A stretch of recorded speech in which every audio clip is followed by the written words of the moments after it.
There are many interesting theories surrounding the Dragonkeepers, an order within the House of the Dragon that looks after the Targaryen dragons. At the conclusion of Episode 7 of the second season of House of the Dragon, Rhaenyra summons out commoners of Valyrian descent to participate in an event known as the Sowing of the Seeds, in an effort to form a link with the wild dragons who reside in Dragonstone's caves.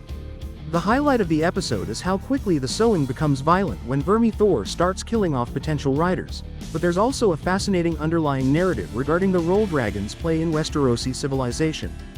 The dragons, which set the royal family apart from the ordinary people and other noble houses of Westeros, are a representation of the history and rule of House Targaryen as the only kings of the realm. Thus, the exclusivity associated with riding dragons is subverted when Rhaenyra makes them available to the general public. Jaehaerys Velaryon challenges his mother's choice, and the Dragonkeepers declare that they will not participate in the sowing. This dispute raises important questions concerning the order, which is otherwise seldom mentioned in the show. Now let's also talk about their origin.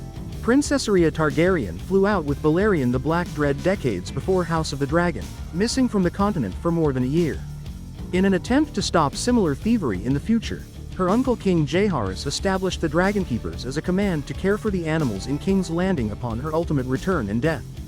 The Dragonkeepers, numbering in the hundreds, were now charged with guarding the dragons of the Targaryen clan.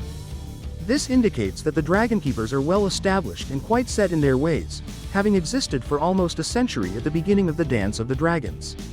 The TV depiction differs greatly from the text, which describes them as men dressed in black sets of armor adorned with dragon scales.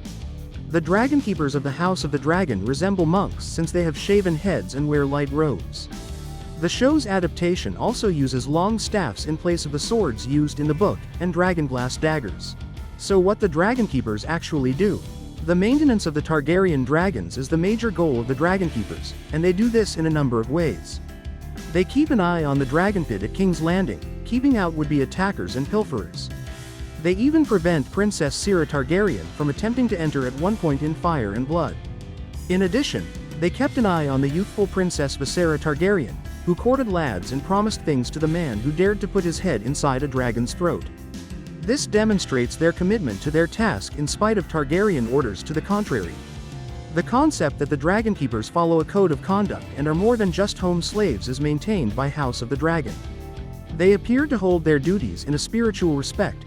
They are brought up to carry out their responsibilities from birth.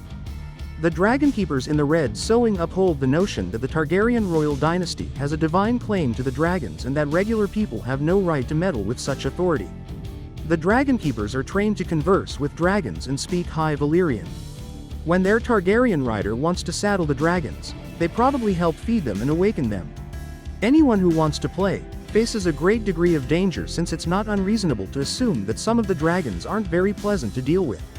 It makes it reasonable that they would be extreme about their work and subscribe to Targaryen exceptionalism given the high level of danger involved. As Dragonkeepers are now rioting, what will happen to them now? By the time of Game of Thrones, there were no Dragonkeepers, but the Targaryen dynasty had been toppled and there had been no dragons in Westeros for more than a century. Thus, they vanish at some point in time between the original program and House of the Dragon. The storming of the Dragon Pit, which takes place amid rioting in King's Landing later in the dance after Rhaenyra had retaken King's Landing, is probably the event that consumes the great bulk of them. Numerous commoners are killed as they attempt to slay the dragons at King's Landing during the storming of the Dragon Pit.